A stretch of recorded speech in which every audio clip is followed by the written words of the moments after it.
إلى العزيز الرحيم لتنذر قوما ما أنذر آباؤهم فهم غافلون. این کتاب فرو فرستاده صاحب قدرت منی و مهربان است تا قوم را بیم دهی که پدران ایشان بیم داده نشده اند، پس ایشان غافل مانده اند. لقد حق القول على أكثرهم فهم لا يؤمنون.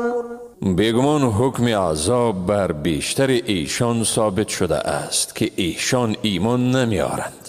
إنا جعلنا في أعناقهم أغلالا فهي إلى الأذقان فهم مقمحون.